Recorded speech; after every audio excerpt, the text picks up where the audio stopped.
Nilambur MLA. PV. Anwar ഉന്നം വെച്ചത് ആരെയാണ്? ഈ ചോദ്യത്തിന് ഉത്തരമായിട്ടുണ്ട്.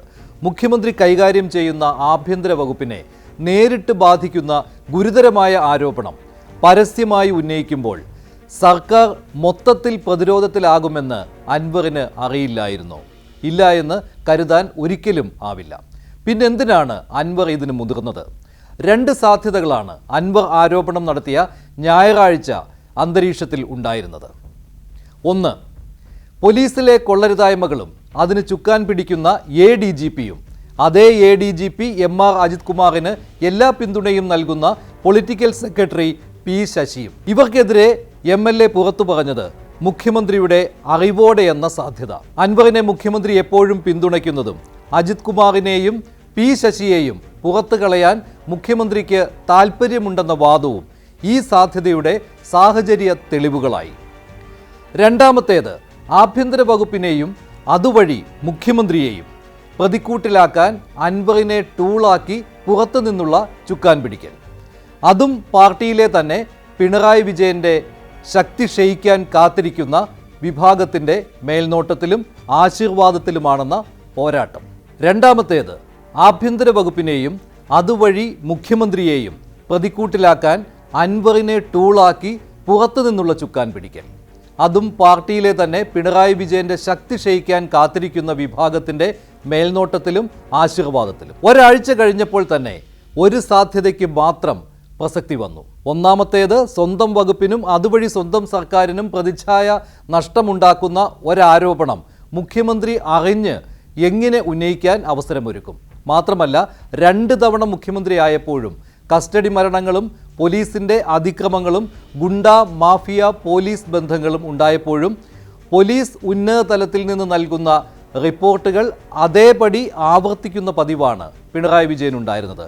ഇവിടെ പോലീസിനെ നേരിട്ട് ബാധിക്കുന്ന ആരോപണം ഉയരാൻ സ്വയം കാരണഭൂതനാവുകയും അതുവഴി ആഭ്യന്തര വകുപ്പിന് വീഴ്ച പറ്റിയെന്ന് സമ്മതിക്കുകയും ചെയ്യാൻ മുഖ്യമന്ത്രി ഒരിക്കലും നിന്നുകൊടുക്കുകയില്ല. ഒരു വഴിയുമില്ല. അതിനാലാണ് ഒന്നാമത്തെ സാധ്യത പൂർണ്ണമായും തള്ളിക്കളയുന്നത്. ഇനി ഉൾക്കൊള്ളാൻ കഴിയുന്ന ഏക സാധ്യതയായ രണ്ടാമത്തേത്, പോലീസിനെയും മുഖ്യമന്ത്രിയുടെ വിശ്വസ്തനായ ADGP MR അജിത് കുമാറിനെയും അതുവഴി മുഖ്യമന്ത്രി കൈകാര്യം ചെയ്യുന്ന ആഭ്യന്തര വകുപ്പിനെയും അജിത് കുമാറിന് പിന്തുണ നൽകുന്ന P. ശശിയെയും അതുവഴി മുഖ്യമന്ത്രിയുടെ ഓഫീസിനെയും നേരിട്ട് ആക്രമിക്കുകയായിരുന്നു അൻവർ. അൻവർ പുറത്തു പറഞ്ഞ പോലീസിനെതിരായ കേസുകളെല്ലാം അദ്ദേഹത്തിന് കൂടി താല്പര്യമുള്ളവയാണെന്ന കാര്യത്തിൽ സംശയമില്ല. അൻവറിൻ്റെ അടുത്ത അനുയായികളെയും സുഹൃത്തുക്കളെയും അൻവറിൻ്റെ ബിസിനസ്സുകളെയും ഒക്കെ ബാധിക്കുന്ന സംഭവങ്ങൾ ഈ കൂട്ടത്തിലുണ്ട്. പക്ഷേ അൻവറിൻ്റെ വ്യക്തിപരമായ കാര്യങ്ങൾക്ക് തടസ്സം നിൽക്കുന്ന പോലീസ് ഉദ്യോഗസ്ഥർക്കെതിരെയുള്ള നടപടി മാത്രമാണ് ഉദ്ദേശിച്ചതെങ്കിൽ ഇത്ര തീവ്രത ആരോപണത്തിനുണ്ടാകില്ലായിരുന്നു. ഇത് മലപ്പുറവും കോഴിക്കോടും ഒക്കെ കടന്ന് തലസ്ഥാനത്ത് ക്ലിഫ് ഹൗസ് വരെ ആരോപണത്തിൻ്റെ അമ്പ് കൊള്ളുന്നുണ്ട്. അതിനാൽ അൻവർ ലക്ഷ്യമിടുന്നത് മുഖ്യമന്ത്രിയെ തന്നെ എന്ന കാര്യത്തിൽ സംശയമില്ല. ഇനി മുഖ്യമന്ത്രിയുടെ ഭാഗത്തു നിന്നുള്ള നീക്കങ്ങൾ. ലോക്സഭാ തെരഞ്ഞെടുപ്പിന് ശേഷം പാർട്ടി വിലയിരുത്തലിനിടെ തന്നെ രണ്ടാം പിണറായി സർക്കാരിനെതിരെ പാർട്ടിയിൽ നിന്ന് വിമർശനം ഉണ്ടായി തുടങ്ങിയതാണ്. നവകേരള സദസ്സും രക്ഷാപ്രവർത്തന പരാമർശവും ക്ഷേമ പെൻഷൻ മുടങ്ങിയതും മൈക്കിനോടുള്ള ദേഷ്യവുമൊക്കെ പാർട്ടിക്കാർ പോലും പരസ്യമായി പറഞ്ഞു തുടങ്ങിയതാണ്. പക്ഷേ അപ്പോഴും ഇതെല്ലാം തിരുത്തിയാൽ സ്വന്തം നിലപാടിനെ തള്ളിപ്പറയലാകുമെന്ന് മുഖ്യമന്ത്രിക്കറിയാം. അതിനാൽ തന്നെ അൻവറിൻ്റെ പരാതിയെയും ആ രീതിയിൽ കൈകാര്യം ചെയ്യാനേ മുഖ്യമന്ത്രിക്ക് കഴിയൂ. അജിത് കുമാറിനെ ഉടൻ സ്ഥാനത്ത് നിന്ന് നീക്കാത്തതും അതുകൊണ്ട് തന്നെയാണ്. ഇനി പാർട്ടിയെ ഇത്രമാത്രം പ്രതിരോധത്തിലാക്കുന്ന ചോദ്യങ്ങൾ ഉയർന്നിട്ടും മുഖ്യമന്ത്രിയുടെ മൗനം. ഈ മൗനം പാർട്ടി നേതാക്കളെ പ്രതിരോധത്തിലാക്കുന്നത് എങ്ങനെയാണെന്നും നോക്കാം. മുഖ്യമന്ത്രി നേരിടുന്ന ചോദ്യങ്ങൾക്ക് മറുപടി നൽകാൻ പാർട്ടിക്ക് വേണ്ടി ചാനൽ ചർച്ചകളിൽ പങ്കെടുക്കുന്നവർക്ക് കഴിയില്ല. പാർട്ടിയെയും മുന്നണിയെയും സർക്കാരിനെയും പ്രതിരോധത്തിലാക്കുന്ന കള്ളപ്രചാരണം എന്ന് പറഞ്ഞ് ചർച്ചക്കാരെ പാർട്ടി സെക്രട്ടറി ചാനലുകളിലേക്ക് വിടുന്നുമില്ല. അവർ മറുപടി നൽകേണ്ടി വരുന്ന ചോദ്യങ്ങൾ ഏതൊക്കെയാണ്? അതുതന്നെയാണ് മുഖ്യമന്ത്രിയും മറുപടി നൽകേണ്ടത്. 1, അജിത് കുമാർ ചെയ്യുന്നതൊന്നും മുഖ്യമന്ത്രി അറിഞ്ഞില്ലേ എന്ന ചോദ്യം. RSS general secretary Dattatreya Hosabale രഹസ്യമായല്ല തൃശ്ശൂരിലെത്തിയത്.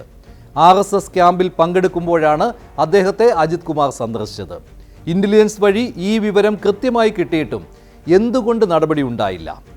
അപ്പോൾ മുഖ്യമന്ത്രി അറിഞ്ഞാണോ കൂടിക്കാഴ്ച നടത്തിയത് എന്നുള്ള ചോദ്യം. RSS നേതാവ് റാം മാധവുമായി കോവളത്ത് അജിത് കുമാർ നടത്തിയ കൂടിക്കാഴ്ച. ഇതും മുഖ്യമന്ത്രിയുടെ അറിവോടെ അല്ലെങ്കിൽ സ്പെഷ്യൽ ബ്രാഞ്ച് റിപ്പോർട്ട് ഉണ്ടായിട്ടും എന്തുകൊണ്ടാണ് നടപടി ഉണ്ടാകാതെ പോയത്? അപ്പോൾ അതും മുഖ്യമന്ത്രി അറിഞ്ഞാണോ? സ്വർണ്ണക്കടത്ത് കേസ് അന്വേഷണത്തിന് ചുമതലയില്ലാതിരുന്ന അജിത് കുമാർ എന്തിനാണ് പ്രതിയെ കസ്റ്റഡിയിലെടുക്കാൻ വിജിലൻസ് സംഘത്തെ അയച്ചത്? സ്വപ്ന സുരേഷിന് കേരളം വിടാൻ സഹായം ചെയ്തത് എന്തിനാണ്? വിജിലൻസ് മേധാവി പദവിയിൽ നിന്ന് മാറ്റിയത് വീഴ്ച ബോധ്യമായതുകൊണ്ടല്ലേ? പിന്നെ എങ്ങനെയാണ് ലോ ആൻഡ് ഓർഡർ ചുമതല നൽകിയത്? ഇതിനും മറുപടി പറയേണ്ടി വരും. നാലാമത്തേത്, തൃശൂർ പൂരം കലക്കിയത് BJPയെ ജയിപ്പിക്കാനാണെന്നും ഇതിൽ ADGP മുഖ്യമന്ത്രിയുടെ ദൂതനാണെന്നുമുള്ള പ്രതിപക്ഷ ആരോപണം. വെറുതെ അല്ലെന്ന് സാഹചര്യ തെളിവുകൾ വരുമ്പോൾ മറുപടി എന്താണ്? അഞ്ചാമത്തേത്, സംഘ് പരിവാറിനോടും BJPയോടും സന്ധിയില്ലാ സമരം എന്ന് വീമ്പിളക്കുമ്പോഴും വിശ്വസ്തനായ ഉദ്യോഗസ്ഥൻ്റെ കൂടിക്കാഴ്ച. അറിഞ്ഞില്ല എന്ന് പറഞ്ഞ് LDFനെയും പാർട്ടിയെയും വിഷമവൃത്തത്തിൽ നിന്ന് രക്ഷിക്കേണ്ടതല്ലേ മുഖ്യമന്ത്രി? ആറാമത്തേത്, ADGP മുഖ്യമന്ത്രിയുടെ പോലും ഫോൺ ചോർത്തുന്നുവെന്ന PV അൻവറിൻ്റെ ആരോപണം. MR അജിത് കുമാറിൻ്റെ ക്രിമിനൽ വാഴ്ചയ്ക്ക് പൊളിറ്റിക്കൽ സെക്രട്ടറി P ശശിയുടെ പിന്തുണയെന്ന ആരോപണം. മുഖ്യമന്ത്രി മിണ്ടാത്തത് എന്താണ്? ഇതോടൊപ്പം നിരവധി ഉപചോദ്യങ്ങളും ഉണ്ടാകും. ഒന്നും പ്രതിപക്ഷം നേരിട്ട് ഉന്നയിച്ചതല്ല, ഭരണപക്ഷ MLA തുടങ്ങി വെച്ച് പ്രതിപക്ഷം ഏറ്റെടുത്തവയാണ്. ഒന്നും അറിഞ്ഞില്ല എന്ന് എങ്ങനെയാണ് മുഖ്യമന്ത്രിക്ക് പറയാനാവുക? പിന്നെ എന്തിനാണ് ആ കസേരയിൽ ഇരിക്കുന്നതെന്ന മറുചോദ്യം വരില്ലേ? മുഖ്യമന്ത്രിയുടെ ഈ മൗനം നീളുന്നത് പാർട്ടിക്കും മുന്നണിക്കും ഗുണകരമല്ല. CPI അതൃപ്തി അറിയിച്ചല്ലോ എന്ന് ചോദിച്ചപ്പോൾ തൃപ്തിയോടെയാണോ ഞങ്ങളിത് പറയുന്നത് എന്ന പോലെ അറിയാതെ ഉള്ളിലുള്ളത് പുറത്തു വന്നു പോകും. ആരാണ് ആ മറുപടി നൽകിയത്?